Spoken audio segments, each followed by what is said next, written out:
fast. Let's go find Durin and see if that book has any new clues.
Increasing our combat strength?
Coming to... Hey,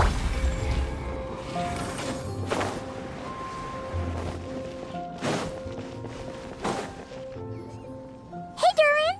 Any more clues for us? We're all set for the next chapter. Yeah, I was just about to come find you. Let's see what it says. Now sprout to life the story's seeds, stirred by wind-born melodies. Then on that breeze the music leaves, fading into distant memories. Seek the place where wind and tale entwine, and once there, make 3 riddles into verse, and 3 melodies into song. For in poetry and song will this story start to blossom. Come on! Another riddle?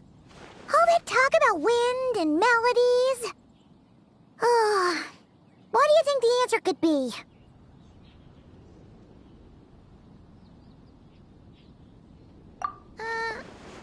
Oh!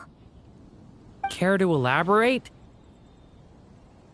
Wind, music, poetry. Tone-deaf bards gotta know the answer. You mean Lord Barbados? Albedo introduced us when I first arrived in Mondstadt. I mean, someone like me was bound to catch his eye sooner or later. It's better that it's out in the open anyway. Now, how should we track him down?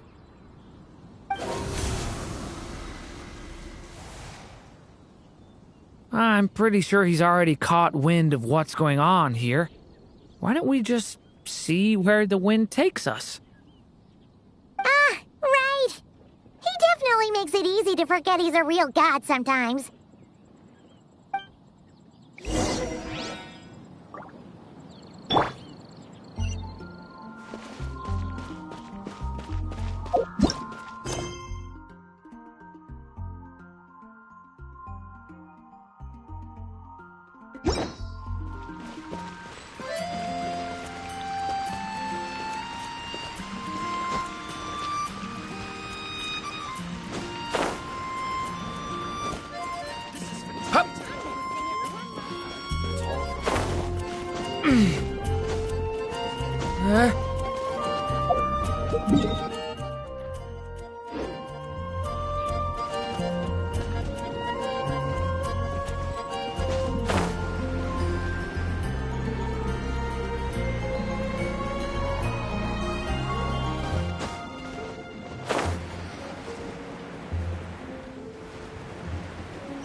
I wonder when I'll be as tall as my big sister.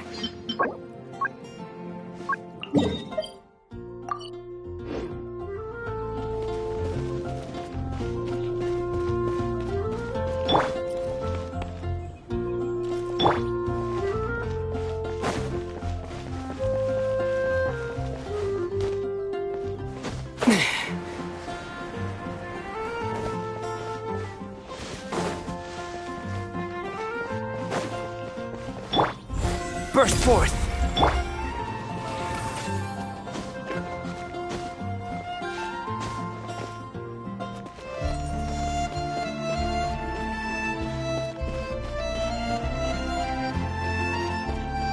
Hup!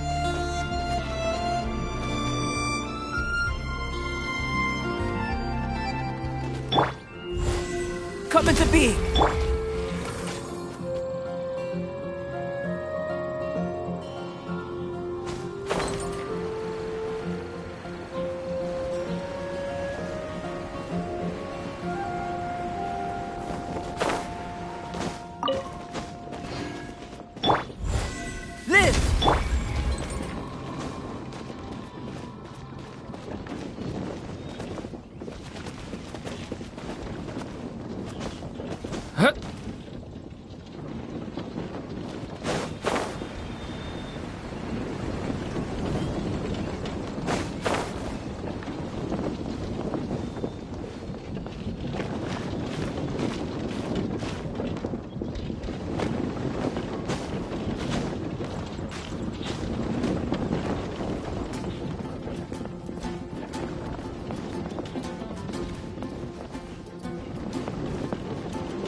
What a sight for sore eyes!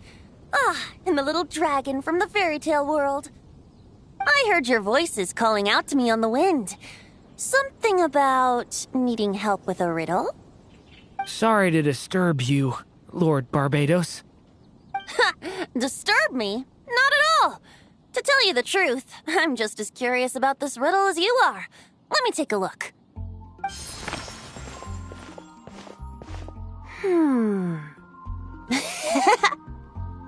What is it? Did you figure out the answer? 3 riddles and 3 melodies.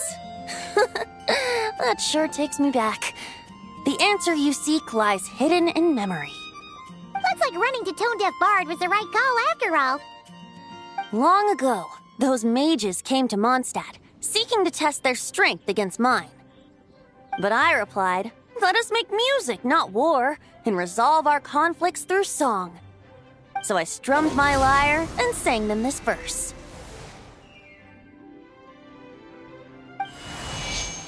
O wind, welcome now, my guests. Pass through verdant leaves unseen, where shape your formless self may take, and offer up a graceful scene, a fleeting gift for welcome's sake.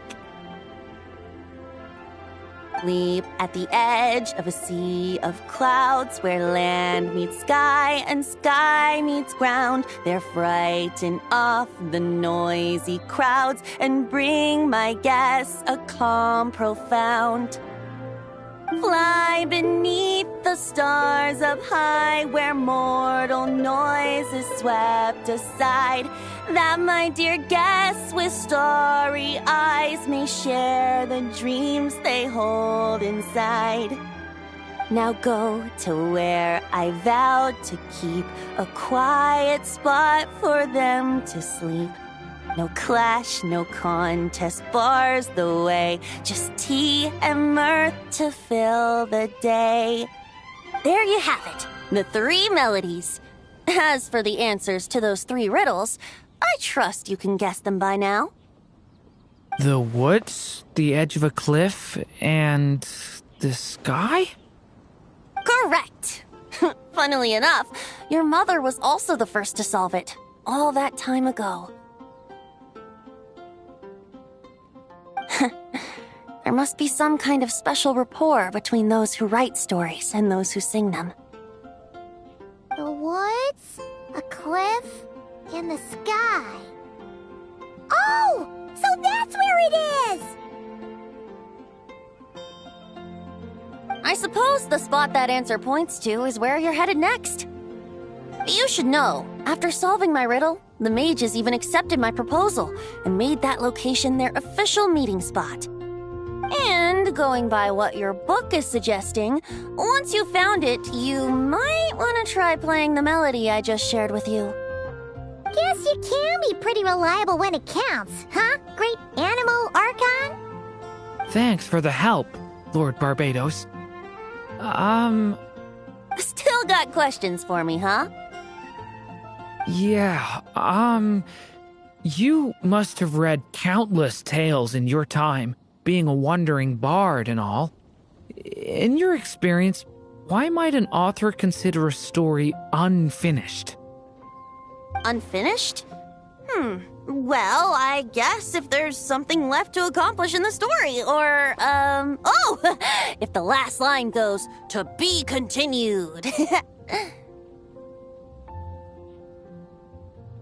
Huh?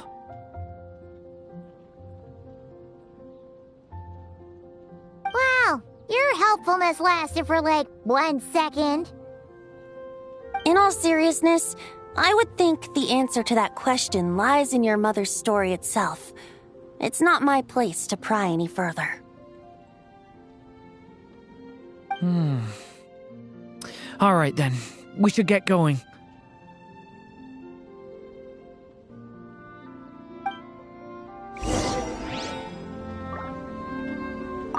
I wonder when their next meeting will be.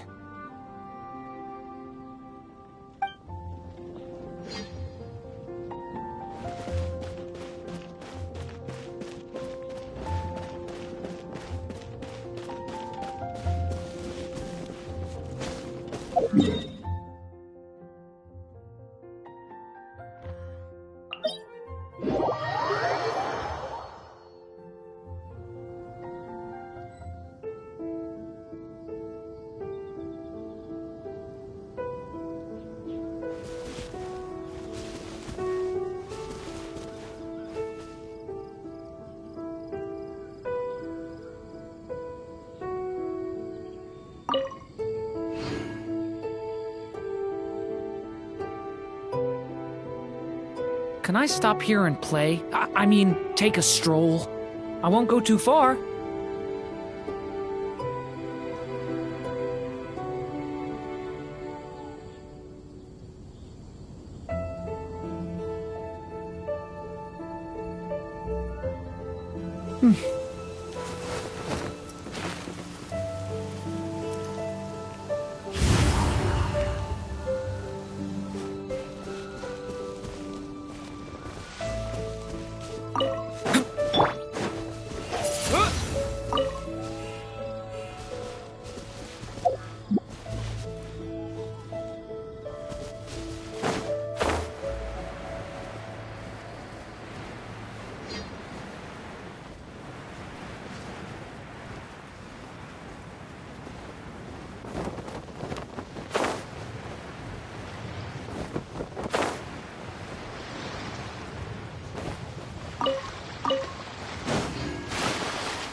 Okay, we're here!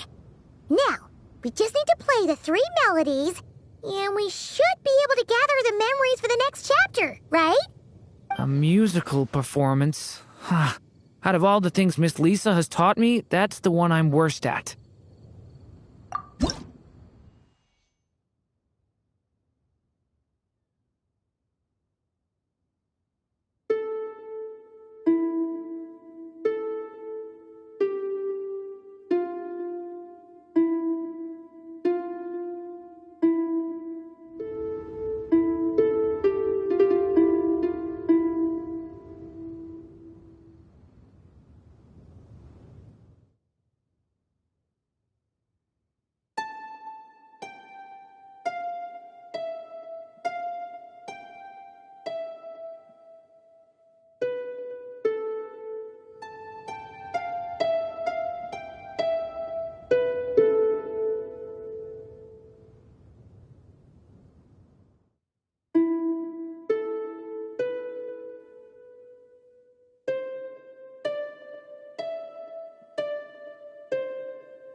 Even a war that shook the world could not halt the witches' gatherings. Yet even so, with the passing of time, 3 of their teacups no longer came to be set. The witches did not linger long in sorrow, for the Story Witch had brought glad tidings of her own. Born was her dragon child, safe and sound. Her fellow witches offered up their blessings, eagerly debating how to celebrate the child's birth.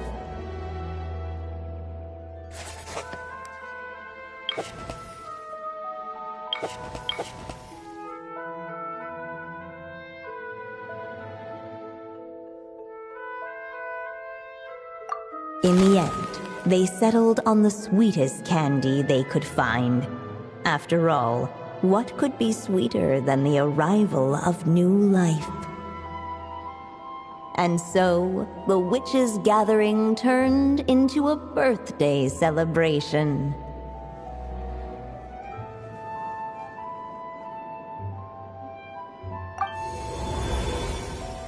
So, we're back in the story world, huh? As if from nowhere, new guests appeared at the witches' table. Perhaps they too had come to celebrate the dragon child's birthday.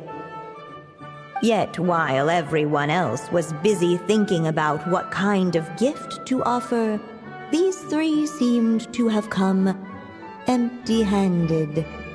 Hardly the recipe for a warm welcome to a birthday party, now is it? A gift? Hey, what's this all about? We only just found out this was a party. While the guests voiced their complaints and grievances, perhaps they should have been wondering what kind of gift to give instead. So, we need to bring a gift to advance the story? Ugh. But where are we supposed to get something like that? Perhaps it would be a good idea to have a look around. Why didn't you just say so?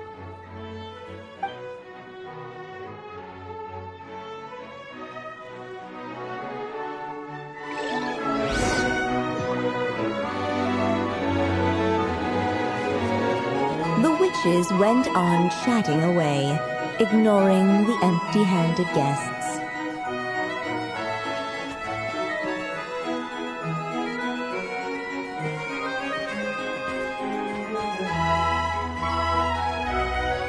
The witches went on chatting away, ignoring the empty-handed guests.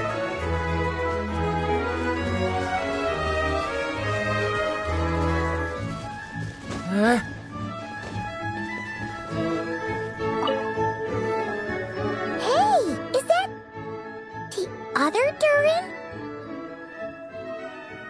Hey, Mini Durin! Nope, no reaction. Seriously, did he doze off at his own birthday party? Brought to life by the witch's magic ink, the dragon child played with animated glee each time the tip of her pen danced across the page. Yet she could not spend all her time writing. For the upcoming witches' gathering, she had no choice but to set down her pen. But before doing so, she wrote one last line.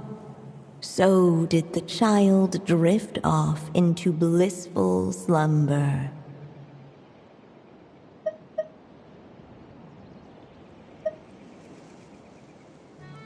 Huh, that's a bit convenient. Strange. I don't remember ever being at any of the mages' gatherings. When exactly was this birthday party supposed to have happened? No wonder you don't remember. From the looks of it, you were probably fast asleep at the time. The witches went on chatting away, ignoring the empty-handed guests. Hey, could we use these as gifts, maybe? At last, the guests found something to give the dragon child. Guess that's a yes then. one should we go for? Still, the guests wondered what kind of gift might the little dragon really want. Should they put a warrior's sword in his hand and send him out on an unstoppable quest to save the world? Or perhaps a wandering hero's slingshot and the promise of a life of endless uncharted adventure? Or maybe even a scholar's tome and the chance to take on all the world's unsolved mysteries. Okay. Wow. That's a lot of pressure all of a sudden. Oh yeah! Technically, we're actually picking a gift for you. So, which one would you prefer? You want me to choose? Wow, this feels kinda special. How come? For as long as I can remember, I've spent most of my time living in the stories my mother created. I always thought my mother had everything written out for me already, just like the toy figures in Constellation Metropole. What I wanted to do with my own future. Huh. That's something I've never really thought about. What did I want back then? Ah. This is the first time I've ever asked myself that question. Sounds like this is the perfect opportunity to answer it then. It's been a while since you left Simulanka, and after everything that's happened, it might be about time to start thinking about your future. Then let me give it some thought.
The guests hesitated, and not without good reason. Given how much this gift would mean to the little dragon, a bit of careful thought could go a long way.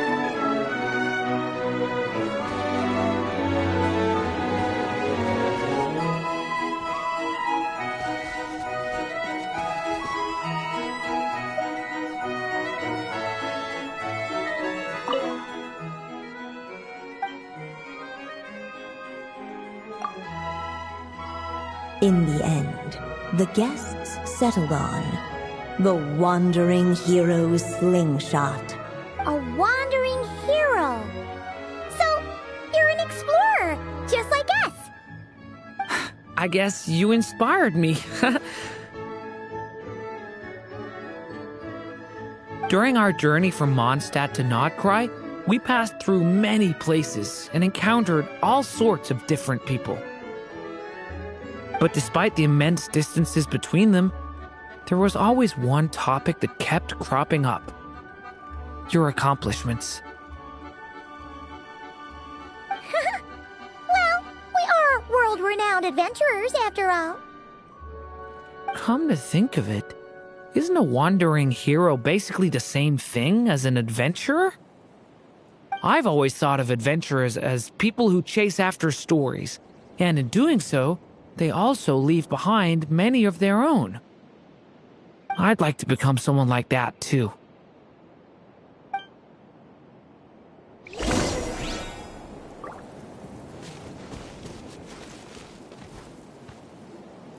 Alright, this should should let us in now that we've got a gift, right?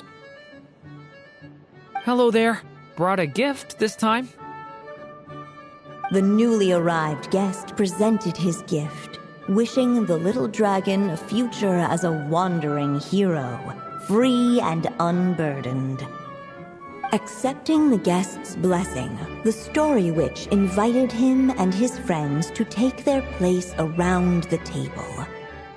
Finally, she could introduce them all to her dragon child, telling all in attendance about the moment of his hatching, and of course, the name he'd been given.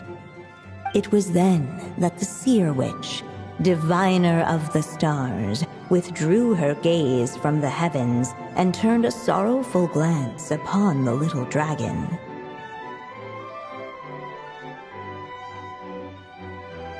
You gave him the same name as that evil dragon? That's right. But the life I intend for him shall be very different. What folly to love so blindly. For as you must know, a name is the mirror of destiny itself. He who bears an evil dragon's name must also inherit the fate of its previous owner. His fate has been foretold. Then I'll rewrite it. The witches at the table fell silent, for they knew the Seer Witch's words had never once proven wrong. Yet, just as clearly, they recognized the Story Witch's resolve, for there is scarce a force in this world more fearsome than a mother's love. At last, the Merry Witch stepped forward, dispelling the uneasy silence. So be it. Then we'll all lend a hand. Together, we shall rewrite this child's fate. You mean to defy one of the fundamental rules of this world? I refuse to be shackled by such rules. Besides, this is a witches' gathering, is it not? What could be more fitting a subject for this occasion than to defy them? Oh? Sounds like an interesting experiment.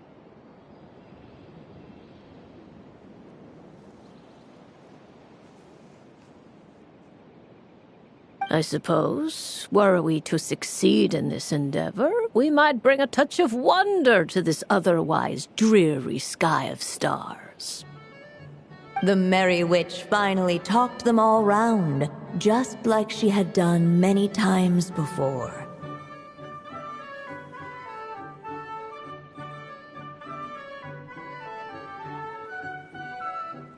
Warm and strong as the sun she was, so much so, in fact, that those who her light shined down upon had no choice but to bask in it.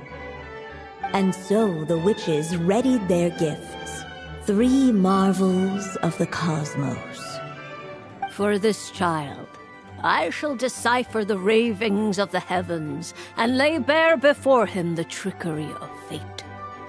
For this child, I shall leave a formula powerful enough to unravel the very origins of this world, that he may seek another solution for the conundrum of his life.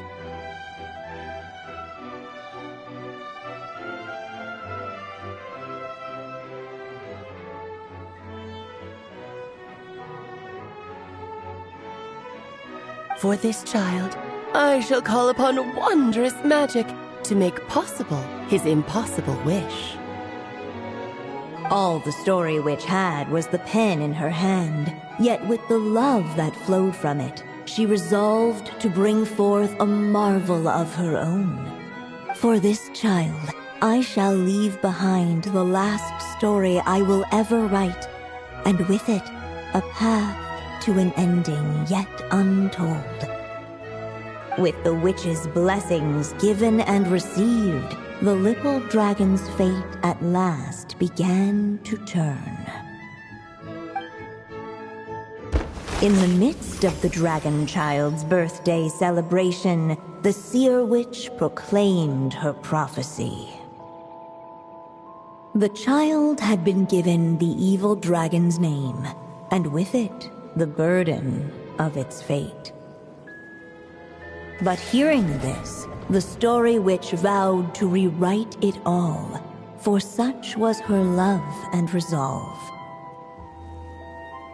And so the other witches offered their gifts in turn, marvels as rare as any in the cosmos. Together, they sought to test one of the fundamental laws of this world, in part to support a mother's love, and in part to sate their own curiosity. Oh, and I almost forgot. Our new guests came bearing blessings of their own. Who knows? Perhaps this extra spark of life might be all the little dragon needs to change his fate.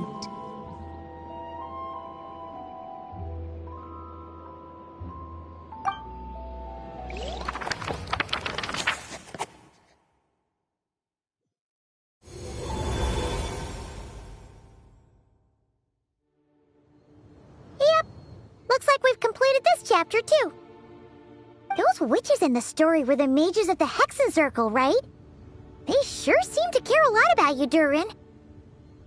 But, Paimon kinda had trouble following their conversation. Just a bunch of mystery, as usual.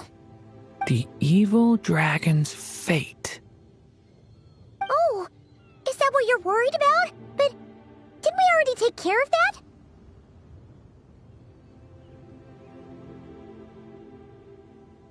Ah, the mages must have had a hand in that, too.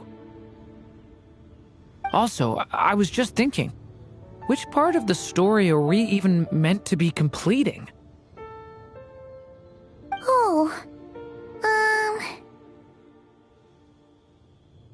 it feels less like we're filling in the gaps and more like we're adding something new altogether.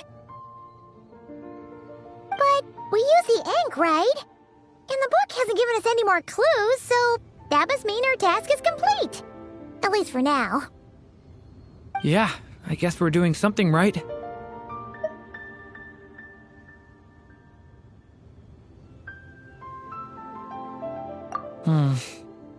Maybe I'm overthinking things. It's just, this is my mother's final wish, so I don't want to mess it up. Anyway, thanks for all your help. I'll let you know as soon as the book reveals a hint about the next chapter. Okay then. See you in the next chapter.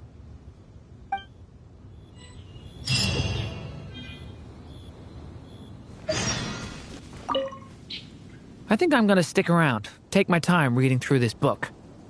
If you feel like jumping back into the story, just come find me.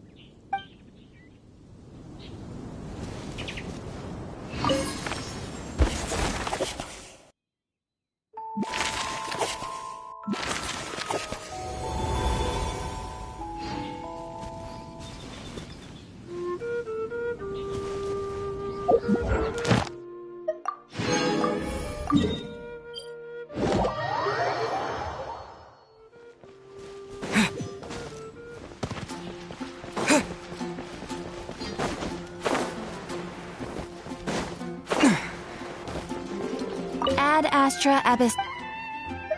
Thank you for complete. Ad Astra Abyss.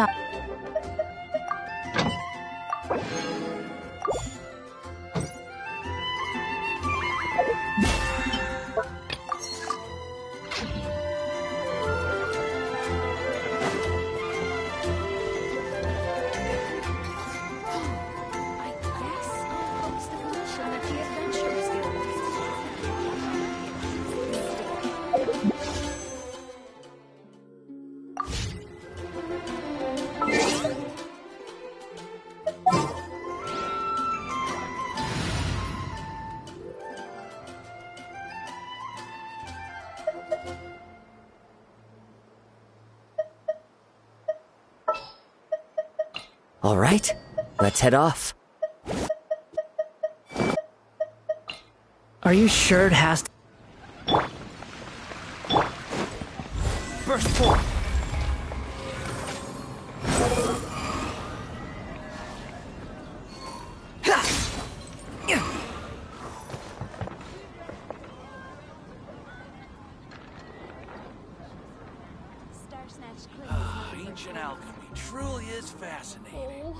Which should I choose? Welcome. How can I help you?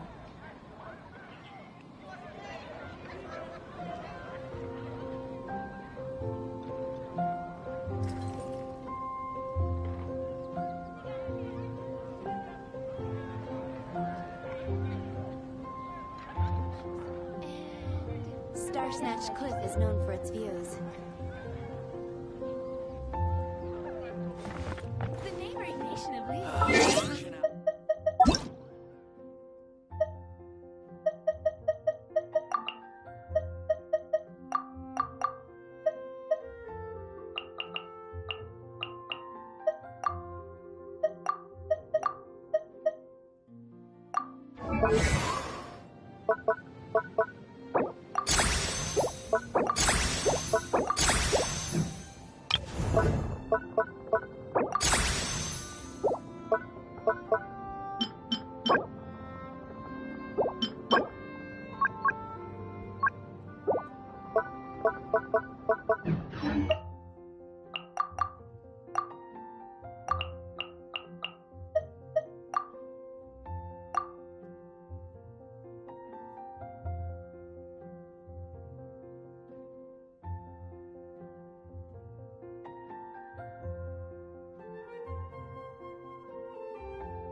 must remain calm. The wind knows me. You're toast! As one with wind and cloud! Da, da, ya! Da!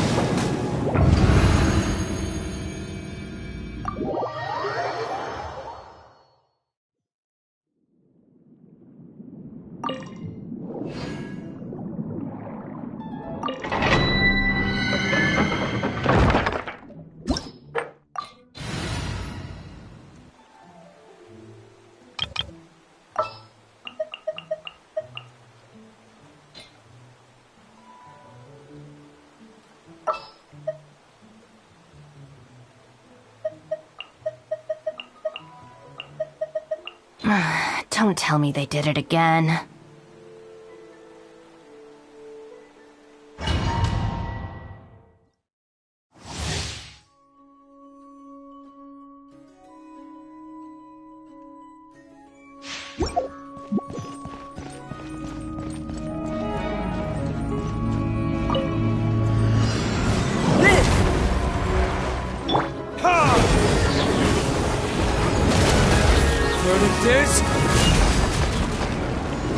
I'll settle this. Our bond is strong. Silence! The tides beckon.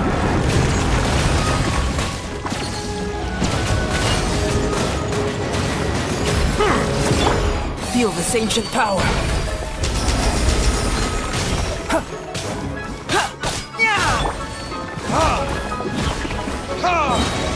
Burn!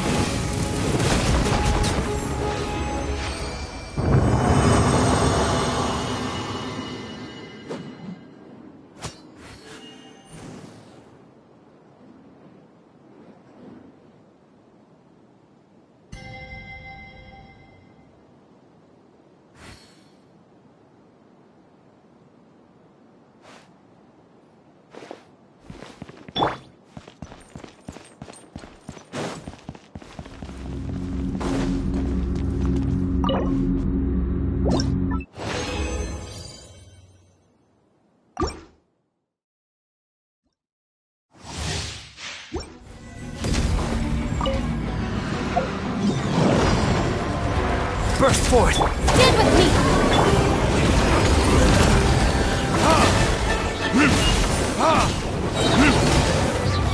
Verdict is... Bow your head.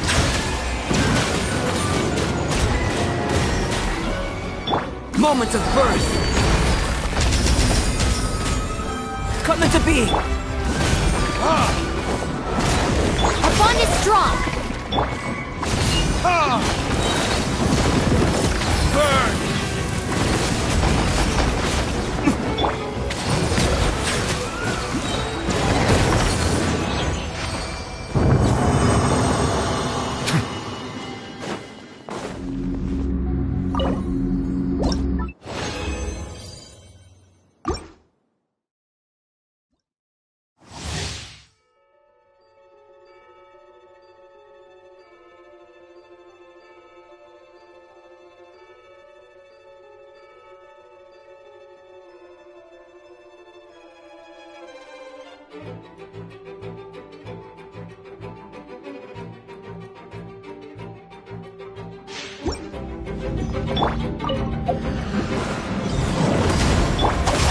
Stop right there. Lightning.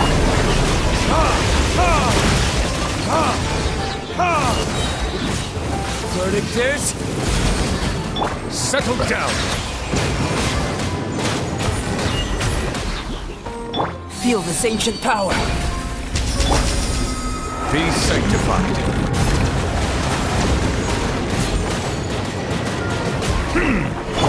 Stand with me.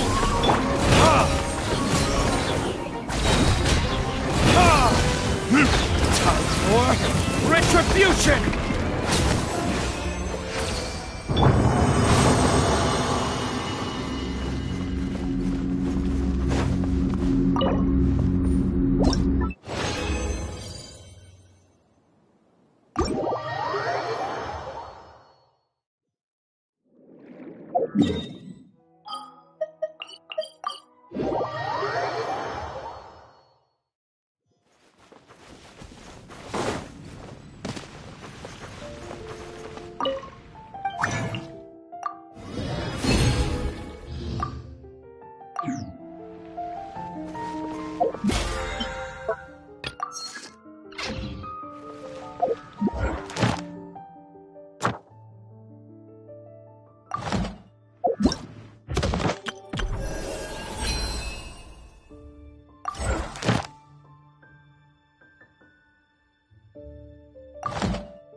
Huh?